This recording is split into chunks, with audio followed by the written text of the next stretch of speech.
Let's pray. அன்புள்ள அப்பா, அந்த நல்ல நாளுக்காக நன்றி. எவ்வளோ பேர் கிடைக்காத ஒரு வாய்ப்பையும் தருணத்தையும் ஸ்லாக்கியத்தையும் அடியனுக்கு தந்த தயவுக்காக நன்றி அப்பா. நாங்கள் இன்றைக்கி படிக்கக்கூடிய விஷயங்களை நீர் ஆசீர்வதிங்க. நாங்கள் அதை லைஃப்பில் அப்ளை பண்ணவும் அதை அபியாசிக்கும் நீர் எங்களுக்கு உதவி செய்யுங்க. இதன் மூலமாக உங்கள் நாம மட்டும் மையப்படட்டும். நீர் பெருகும், நாங்கள் சிறுகவும் தாழ்மையை கேட்குறோம். ஏசுவின் ஜெபிக்கிறோம் ஜீவனுள்ள நல்ல பிதாவே, ஆமீன். இன்றைக்கி நம்ம டேனியல் சாப்டர் 6க்கு வந்திருக்கோம். டேனியல் சாப்டர் 6 எப்படி தானியல் நேபுகாத்நேச்சரோட எம்பையர் பாபிலோனுக்கு அப்புறம்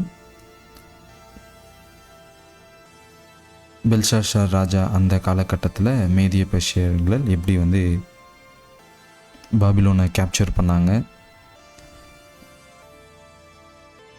அந்த நேரத்துலையும் மேதிய பெர்ஷியா ஆட்சி செய்யக்கூடிய அந்த எம்பையர் டைம்லும் தானியல் மிகவும் வயது முதியவராக காணப்படுறார். 80+ இயர்ஸோட அவர் இன்னும் உண்மையாகவும் உத்தமமாகவும் இருக்காங்க அப்படின்றத நம்ம பார்க்கலாம்.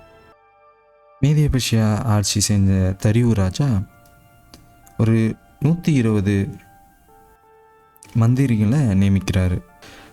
அந்த 120ல் 3 பிரசிடெண்ட், சீஃப் பிரசிடெண்ட்டை ப்ரைம் மினிஸ்டர் லெவலுக்கு அப்படின்னு சொல்லலாம். ஸோ அந்த அளவுக்கு அந்த 120 பேருக்கும் தானியல் தான் ஒரு ப்ரைம் மினிஸ்டராக சீஃபாக இருக்கிறத காட் ப்ளஸ் பண்ணுறாங்க.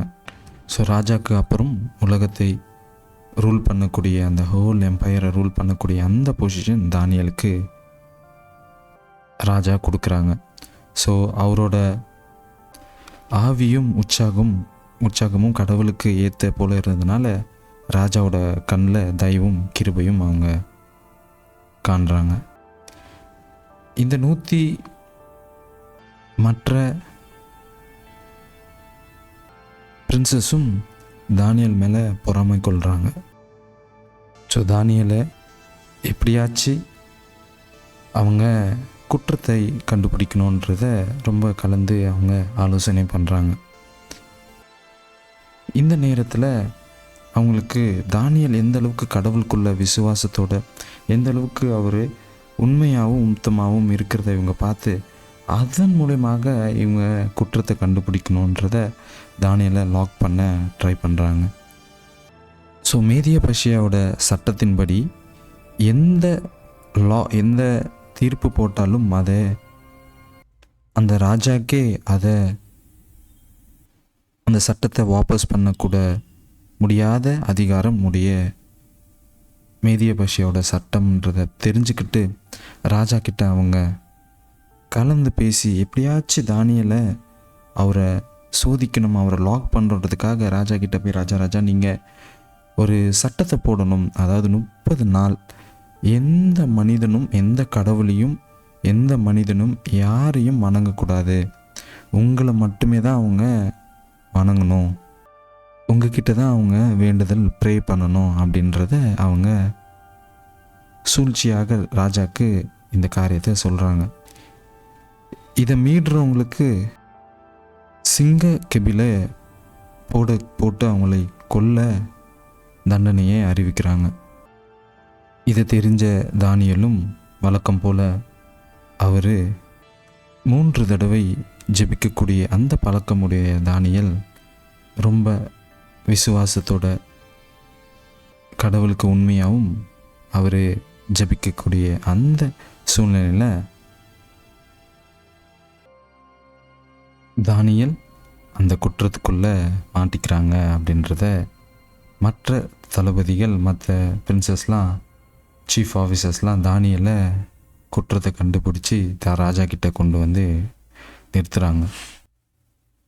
ராஜா ரொம்ப நேசிக்கக்கூடிய தானியலை எப்படியாச்சு அவர் காப்பாற்றணும்னு நினச்சாலும் மேதிய பெர்ஷியாவோட சட்டத்தை வாபஸ் வாங்க முடியாது, சட்டத்தை மாற்ற முடியாது அப்படின்றத தெரிஞ்ச ராஜா ரொம்ப வருத்தத்தோட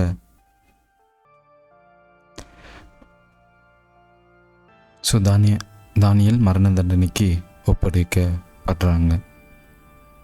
அந்த ராஜாவோட முத்திரை மோதிரங்கள்னால முத்திரையிட்டு அந்த குகை அந்த சிங்க குகை அடைக்கப்படுது.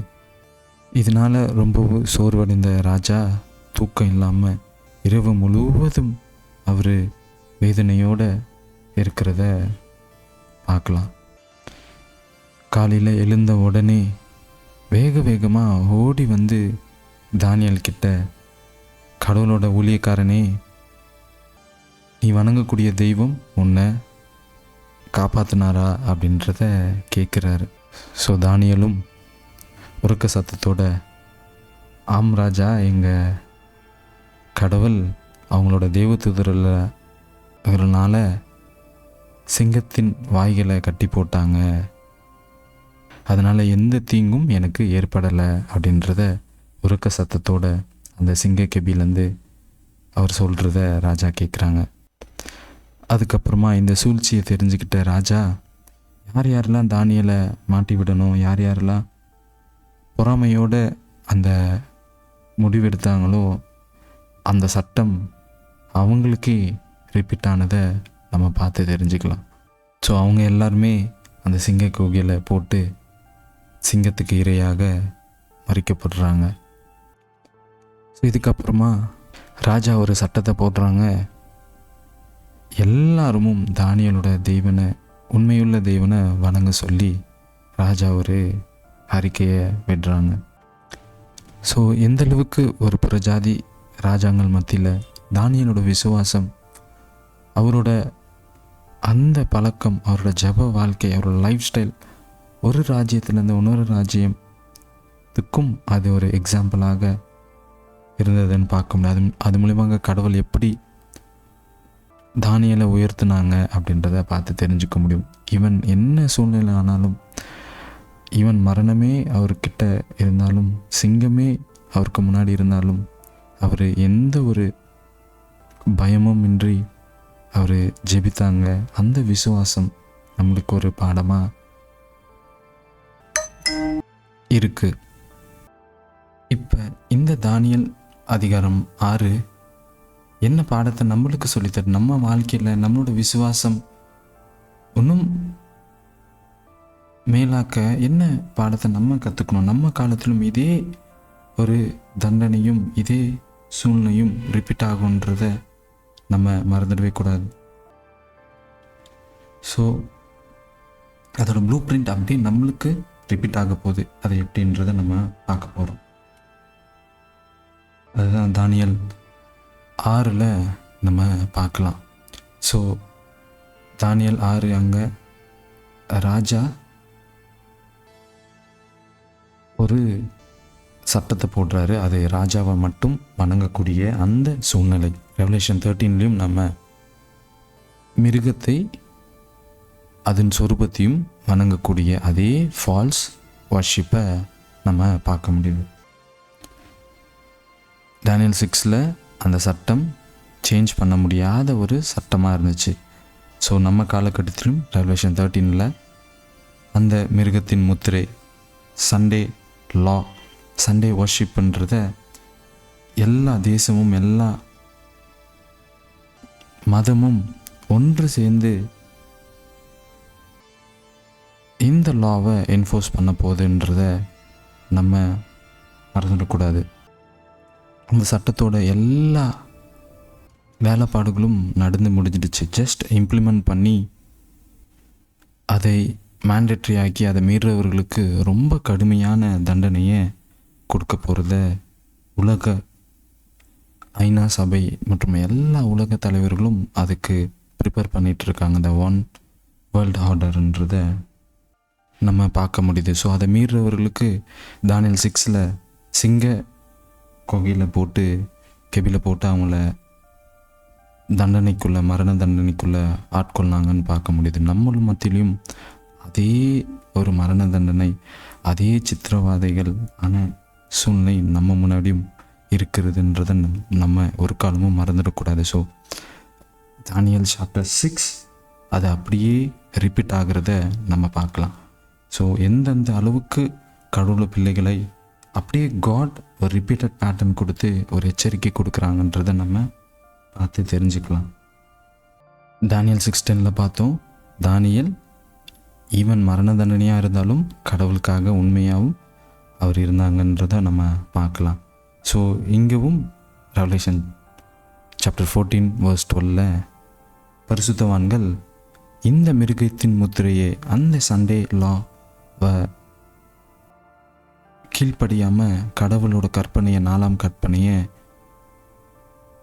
7ஆம் நாளும் தேவனுடைய கர்த்தருடைய ஓய்வு நாள்ன்றத அந்த சாட்டர்டே சாபத்தை அவங்க ரொம்ப ஸ்ட்ராங்கோட ஈவன் மரண தண்டனையும் வந்தாலும் நிலைத்து நிற்கிறத நம்ம பார்க்க முடியுது. இந்த உலக சரித்திரத்தோட கடைசி டெஸ்ட் அதுன்றத நம்ம மறந்துடவே கூடாது.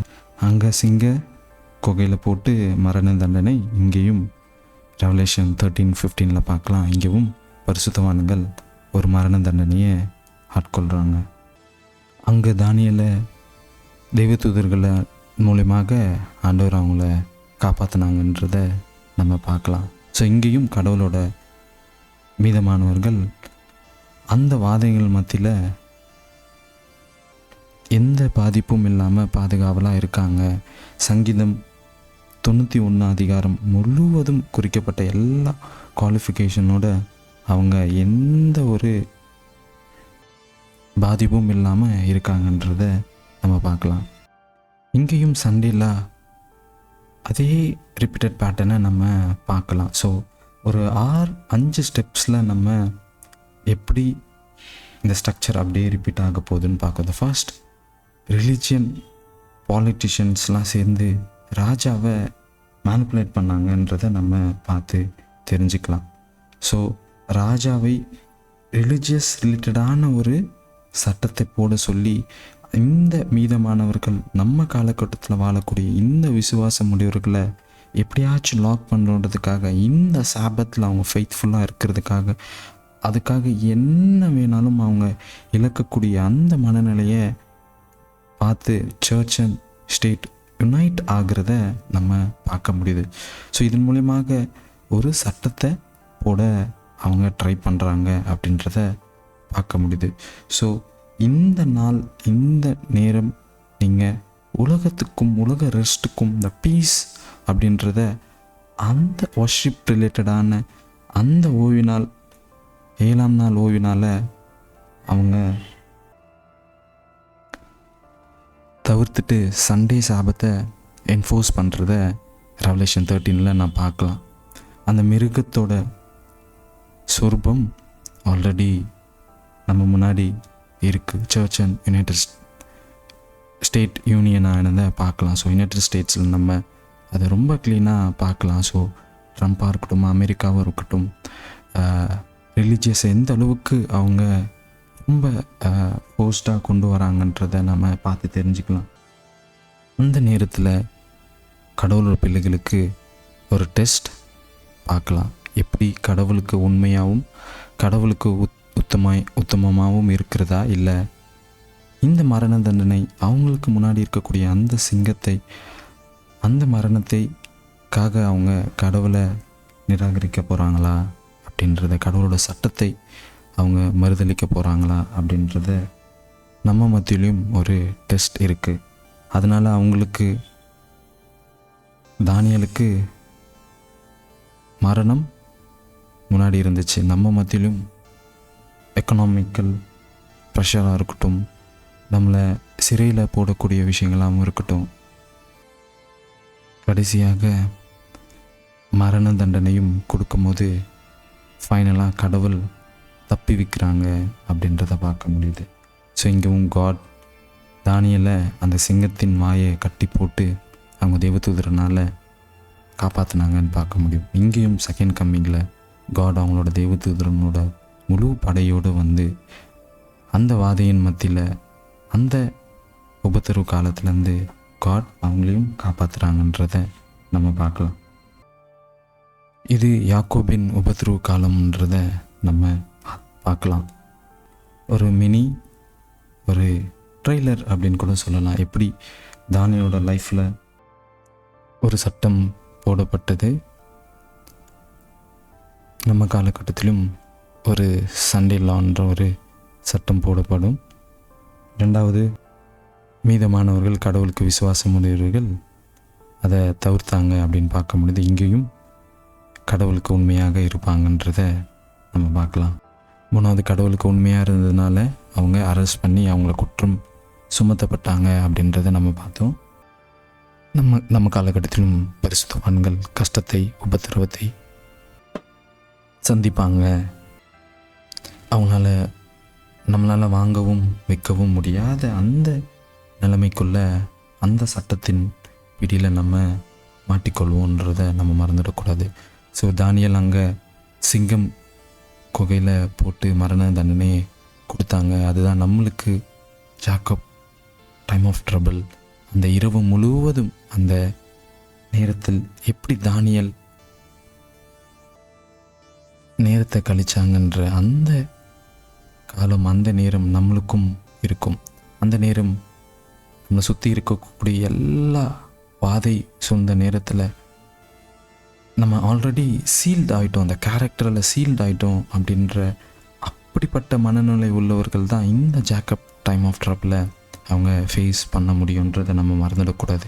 அதன் மூலியமாக அங்கே காட் விடுதலை கொடுத்தாங்க தானியேலுக்கு. இங்கேயும் மிகாவேல் தூதன் எழுந்துக்கிறாங்க, த க்ளோஸ் ஆஃப் ப்ரொவேஷன் அப்படின்றத, அந்த கிருபையின் காலம் முடிவுக்கு வருதை நம்ம பார்த்து தெரிஞ்சுக்கலாம். அங்கே தானியேல் அக்யூஸ் பண்ணவங்க, தானியேலை குற்றம் செலுத்தின அந்த மந்திரிகள் எல்லாருமே மரண தண்டனைக்குள்ளே ஆட்கொள்ளப்பட்டாங்க. அவங்களுக்கு நியாயம் தீர்க்கப்பட்டது. அதே போல் நம்ம காலகட்டத்தில் வாழக்கூடிய, நம்மளை குற்றம் சொல்லி நம்மளை வேதனைப்படுத்தின எல்லா தீமையானவர்களும் வாதிக்குள்ளே ஆட்கொட்டு மறிப்பாங்கன்றத நம்ம முன்னாடி பார்த்து தெரிஞ்சுக்க முடியுது. இந்த சட்டத்தின் மூலியமாக நம்ம எந்த ட்ராப்பில் மாட்டிக்கிட்டு நம்மளை வேதனைப்படுத்த கூடியவர்கள் எல்லாருமே நியாய தீர்ப்புக்குள்ளே கொண்டு வரப்படுவாங்க. நம்ம ரட்சிக்கப்படுவாங்க. தானியேல் 6 நம்மளுக்கு ஒரு முன் உதாரணமாக நம்மளுக்கு இருக்குது. இப்போ எப்படி உலக power united state of America இருக்குதோ, அந்த உலக பவர் ரெவலேஷன் 13 சொல்லக்கூடிய அந்த எர்த் பீஸ்ட், அந்த மிருகம் வேறு யாருமே இல்லை, அது யூஎஸ்ஏயில் எக்ஸாக்டாக ஃபிட் ஆகிறத நம்ம பார்க்க முடியுது. ஸோ ஏன் இதை எர்த் பீஸ்ட் அப்படின்னு சொல்கிறோம்? ஏன் இந்த மிருகம், இந்த தேசம் எல்லா தேசத்தையும் வஞ்சிக்கப்படும் அப்படின்றத ப்ராட்டஸ்டன்ட் தேசத்தோட அந்த நிழலில் இருக்கக்கூடிய அந்த civil and religious Christianity power உள்ள அந்த யூஎஸ்ஏ அது மிருகத்தை போல பேசி ஃபோர்ஸ்ட் வர்ஷிப்பை, இந்த சண்டேலாவை ஃபோர்ஸ் பண்ணும், இந்த தெய்வத்துக்கு கற்பனைக்கு எதிரான இந்த சட்டத்தை போடும் அப்படின்றத, சண்டேலா அப்படின்றத நம்ம மறந்துடவே கூடாது. அந்த சட்டத்தோட நம்ம ரொம்ப ரொம்ப ரொம்ப ரொம்ப ஸ்டார்டிங்கில் இருக்கும். என்னால் ஒரு 2 டைப்ஸ் ஆஃப் பேட்டர்ன் அதில் பார்க்க முடிஞ்சது. ஸோ தானியேல் 3, 6 ரெண்டும் மரண தண்டனை ரிலேட்டடான விஷயம். ஆனால் ரெண்டுமே வெவ்வேறு ஆன சட்டங்கள்ன்றதை நான் புரிஞ்சிக்க முடியுது. அங்கே ஒரு சொரூபம் உருவாக்கப்பட்டது, அது ராஜாவோட சொரூபம். அது ஜஸ்ட் ராஜா இல்லை, அதோட தோற்றம் அப்படின்றத பார்க்கலாம். தானியேல் சாப்டர் 3 சொரூபத்துக்கு, கடவுளுக்கோட இமேஜுக்கு ஆப்போசிட்டாக அந்த ராஜாவோட இமேஜை வணங்கக்கூடிய அந்த நிலைமை இங்கேயும் அதே விஷயங்கள் பார்க்கலாம். ஸோ தானியேல் சாப்டர் 6 லா அவரோட கட்டளைக்கு விரோதமாகவும் நடக்கக்கூடிய அந்த உபத்திரவு நேரம் அப்படின்றத பார்க்கலாம். அங்கே எப்படி இருக்கிறனால கடவுள் நாம மகிமைப்பட்டது, அங்கே விடுவித்தாங்கன்னு பார்க்க முடியுது. இங்கே ஈவன் லீடர்ஸ்க்கும் அந்த சட்டம் இம்ப்ளிமெண்ட் பண்ணுது அப்படின்றத நம்ம பார்க்குறோம். ஸோ அதன் மூலயமாக கடவுள் இங்கேயும் 144,000 அந்த ரெமனன்ட் பீப்புளை காட் உலகத்து முன்னாடி நிப்பாட்டுவாங்கன்றதை நம்ம மறந்துடக்கூடாது. அந்த மரண தண்டனையிலேருந்து அந்த பரிசுத்தவான்களை தேவன் ரட்சிப்பாங்க அப்படின்றத நம்ம பார்க்கலாம். ஸோ டேனியல் 3 ஒரு எக்ஸ்டர்னலான ஒரு வர்ஷிப்பு அப்படின்னு பார்க்குறோம். டேனியல் 6 நம்மளோட சுய நினைவோடு எடுக்கக்கூடிய ஒரு முடிவு. ரெண்டுமே மரண தண்டனைக்கு ஏற்பட்ட காரியங்கள். ஆனால் அதோட டிஃப்ரென்ஸ் வே தட் இமேஜை வர்ஷிப் பண்ணுறதும் சட்டங்களை, அதாவது மனிதனோட சட்டத்தை கீழ்ப்படுகிறதும். நிறைய டைம் நம்ம இது ரெண்டுத்துக்கும் வித்தியாசம் தெரியாதவர்களாக இருக்கும். ஆனால் ரெண்டுமே கடவுளோட கற்பனையை மீறும் போது கடவுளுடைய மற்ற காரியங்களுக்கும் நம்ம டிஃப்ரென்ஷியேட் பண்ணி பார்க்குறதில்ல. ஆனால் ரெண்டுமே அவரோட கட்டளையை மீறக்கூடிய விஷயங்கள் அப்படின்றத நம்ம மறந்துடவே கூடாது. ஸோ நான் இதை எப்படி பார்க்குறேன்னா, இந்த கோவிட் டைம் நடக்கக்கூடிய அந்த க்ரைசிஸ், அந்த பேண்டமிக் ஒரு எக்ஸ்டர்னல் வர்ஷிப் ப்ரெஷராகவும் வரக்கூடிய இந்த இன்டர்னலாக கான்ஷியஸாக நம்ம எடுக்கக்கூடிய அந்த தீர்மானம் வரக்கூடிய சண்டேலாக பார்க்குறேன். ஸோ ரிப்பீட்டட் பேட்டர்ன், அந்த கோவிட் ப்ரிடிக்ஷன் எல்லாமே பிளான்ட் அண்ட் அது எல்லாமே இந்த வரக்கூடிய இந்த சட்டத்தோட ட்ரெய்லர் தான்றதை நம்ம மறந்துடவே கூடாது. ஸோ நிறைய காரியத்தை என்னால் கனெக்ட் பண்ணி பார்க்க முடிஞ்சது. அங்கே தானியலுக்கு முன்னாடி மேதிய பர்ஷியாவில் இருக்கக்கூடிய அந்த மிருகங்களை மரண தண்டனைக்கு பயன்படுத்தினாங்க அப்படின்றத பார்க்க முடியும். நம்ம முன்னாடி இருக்கக்கூடிய இந்த ஆவிக்குரிய அந்த சிங்கம் யாருன்றத நம்ம பார்க்க போனால் அது கவர்மெண்ட் பவர், தெய்வத்தோட சட்டத்துக்கு விரோதமாக செயல்படக்கூடிய அந்த கவர்மெண்ட் பவர், அந்த மிலிட்ரி ஃபோர்ஸ், சின்ன சின்ன லோக்கலைஸ்டு பர்சிக்யூஷன்லாம் நடக்கக்கூடிய அந்த சூழ்நிலை, சாத்தானோட பிள்ளைகள் அவங்க அக்யூஸ் பண்ணி முழுக்க முழுக்க முழுக்க மனிதர்களை கிறிஸ்துவர்களையும் இந்த மீதமானவர்களும் கடவுளுக்கு உண்மையாக இருக்கக்கூடிய பிள்ளைகளை அவங்க அக்யூஸ் பண்ணுவாங்க அப்படின்றத நம்ம பார்த்து தெரிஞ்சுக்கலாம். எப்படி கடவுளுக்கு உண்மையாக இருந்த தானியலை மற்ற இருக்கக்கூடிய சீஃப்ஸ் தான் அவங்கள கம்ப்ளைண்ட் பண்ணாங்க அப்படின்றத பார்க்க முடியும். அப்போ நம்ம காலகட்டத்திலும் நம்மளோட குடும்பம், நம்மளோட சபை, நம்ம சுற்றி இருக்கிறவர்கள் தான் இந்த சட்டத்துக்கு விரோதமாக இருக்கக்கூடிய நம்மளை கவர்மெண்ட் கிட்டேயும் இந்த மிலிட்ரி ஃபோர்ஸ் கிட்டேயும் நம்மளை ஒப்படைப்பாங்க. அதன் மூலியமாக சாத்தான் நம்ம எப்போ விழுங்கலான்றத கர்ச்சிக்கிற சிங்கத்தை போல் காத்துட்ருக்கான்றத நம்ம மறந்துடவே கூடாது. ஒரு காலமும் காட் அந்த சிங்கத்தையும் கட்டி போட, அது வாய்களையும் கட்டி போட வல்லவராக இருந்தார்ன்றதை நம்ம மறந்துடவே கூடாது. ஸோ மொத்த மனிதர்களும் கடவுள் பிள்ளைகளுக்கு விரோதமாக எழும்புவாங்க. Daniel chapter 3 image worship. இங்கே மனிதர்களோட அந்த லா வர்ஷிப் பண்ணக்கூடிய அந்த சூழ்நிலை, எல்லா தேசமும் ஒன்று கூடி அந்த சட்டத்தை போட போகிறாங்க அப்படின்றத நம்ம பார்த்து தெரிஞ்சுக்கலாம். ஸோ டேனியல் சாப்டர் 3 and 6 அப்படியே ரிப்பீட் ஆக போகுது. அதே சூழ்நிலை நம்ம முன்னாடியும் இருக்குன்றதை நம்ம மறந்துடக்கூடாது. So Daniel chapter 6 and 3 revelation பேட்டர்னை மேட்ச் பண்ணுதுன்றதை நம்ம பார்த்து தெரிஞ்சுக்கலாம். இது ஒரு தனிப்பட்ட நபரையும் ஒரு இதையும் சார்ந்த இல்லாதபடி உலகம் முழுவதும் இந்த சிஸ்டமேட்டிக் யாரெல்லாம் அனுசரித்து போகிறாங்களோ, கடவுளுக்கு சட்டத்துக்கு விரோதமாகவும் அவங்க எந்த மதமும் எந்த மனிதனாகவும் எந்த இனமும் எந்த மொழியாக இருந்தாலும் கடவுளோட 10 கற்பனைக்கு மீறக்கூடிய அந்த பாபிலோன் சிஸ்டத்துலேருந்து அவங்க வெளியே வரக்கூடிய அந்த அழைப்பை காட் கொடுக்குறாங்க.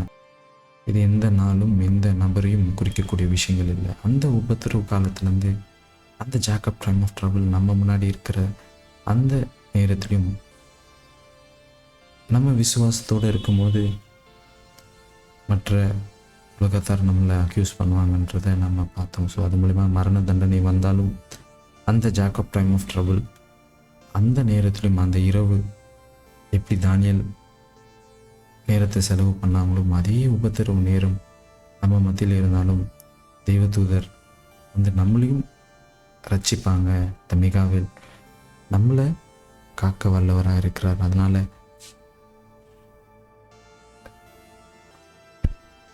நம்ம எந்த ஒரு பயமும் இல்லாமல் அந்த நியாய தீர்ப்புக்கு பயந்தவர்களாக இருப்போம். தானியலோட கேரக்டர் இந்த சிங்க கோகையில் சீலாகி இருந்துச்சு. அவரோட ரொம்ப தீர்மானத்தோடு இருந்தார். அதே போல் மீதமானவர்களும் தீர்மானத்தோடு இருக்கும்போது அந்த வாதைகள்லேருந்து காப்பாற்றப்படுவார்கள். நம்ம மத்தியில் இருக்க வாதைகள்லேருந்து காப்பாற்றப்படுவார்கள். காட் அஷூரன்ஸாக அதை சொல்லியிருக்காங்க. உங்கள் தெய்வதூதர்களால்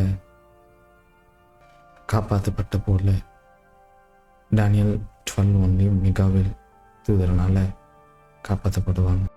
யாரை குற்றப்படுத்தணுன்ற தானியலை தூக்கி அந்த சிங்க குகையில் போட்டாங்களோ அதே தண்டனை அவங்கள குற்றப்படுத்தினவர்களுக்கு திரும்பிடுச்சுன்றதை நம்ம பார்த்தோம். ஸோ இந்த மீதமானவர்களும் பரிசுத்தவான்களும் அவங்கள மரண தண்டனைக்குள்ளே ஆட்கொள்ள எல்லாருக்கும் கடவுளோட வாதை திரும்பினதை பார்க்கலாம். ஸோ ஒரு முழுமையான ஒரு ப்ராஃபட்டிக் ஃப்ளோ இமேஜ் உருவாயிடுச்சு. அடுத்தது சட்டம் என்ஃபோர்ஸ் பண்ணக்கூடிய சூழ்நிலையில் நம்ம இருக்கோம். மீதமானவர்கள் நிலைத்து நிற்பார்களா அப்படின்ற ஒரு டெஸ்ட் இருக்குது. ஈவன் அது மரண தண்டனையும் ஏற்பட்டாலும் கடவுளுக்காக நம்ம உண்மையாக இருக்குமான்ற அந்த டெஸ்ட் இருக்குது. அதன் மூலமாக ஆண்டவர் தானியலை காப்பாற்றினதை போல் நம்மளையும் விடுவிப்பாங்க. 2ஆம் வருகையில் அந்த வாதைகள் மத்தியில் எந்த ஒரு தீங்கும் எந்த ஒரு பாதிப்பும் இல்லாமல் நம்மளை ரட்சிப்பாங்கன்றதை பார்க்க முடியுது. அங்கே அக்யூஸ் பண்ணவங்க எல்லாருமே நியாயம் தீர்க்கப்பட்டாங்க அப்படின்னு பார்த்தோம். இங்கேயும் பாபிலோன் பாபிலோன் விழுன்றதை நம்ம பார்க்கலாம். கடவுளோட ராஜ்யம் நிலைத்து நிற்க போது என்றென்றும் நித்தியமான்றதை நம்ம பார்க்க முடியுது. ஸோ நம்மளுக்கு முன்னாடி இருக்க இந்த டெஸ்ட்லேருந்து நம்ம விசுவாசம் உடையவர்களாக இருப்போமா? இந்த பாவ வாழ்க்கையும் இந்த சோதனையும் நம்ம ஜெயிப்போமா அப்படின்ற ஒரு கேள்வியோட இந்த பாடத்தை நம்ம முடிப்போம். அன்புள்ளப்பா, இந்த நல்ல நாளுக்காக நன்றி. எவ்வளோ பேர் கிடைக்காத ஒரு வாய்ப்பையும் தருணத்தையும் ஸ்லாக்கியத்தையும் எனக்கு தந்திருக்கீங்க. ஆண்டவரே, நாங்கள் இதுக்கு தகுதியே இல்லாதவங்கப்பா, ஆனால் நீங்கள் எங்களுக்கு தகுதிப்படுத்தியிருக்கீங்க. அதுக்காக நன்றி. வரக்கூடிய சூழ்நிலை எல்லாத்தையும் எங்கள் கண் முன்னாடி நீர் காமிச்சிட்ருக்கீங்க. அதனால் எங்களோட விசுவாசம் இன்னும் ஸ்ட்ராங்காக தான் ஆண்டவரே. நாங்கள் தானியேலை போல் இருப்போமா அப்படின்ற அந்த கேள்வியை நாங்கள் சீரியஸாக எடுத்துக்கிட்டு நாங்கள் எங்கள் கிறிஸ்துவ லைஃப்பை வாழ நீர் உதவி செய்யுங்க அப்பா. நீர் எப்படி உங்கள் பிதா மேலே விசுவாசத்தோடு இருந்து நீர் அந்த சிலுவையை ஜெயிச்சிங்களோ, அதே போல் எங்கள் முன்னாடி இருக்கக்கூடிய எந்த சிலுவையும் நாங்கள் உண்மை போல விசுவாசம் உடையவர்களாக இருந்து ஜெயிக்க உதவி செய்யுங்க. இதன் மூலமாக நீங்கள் மட்டும் பெருகவும் நாங்கள் சிறுகவும் தாழ்மையோடு கேட்குறோம். இயேசுவின் மூலம் ஜெபிக்கிறோம் ஜீவனுள்ள நல்ல பிதாவே. ஆமேன்.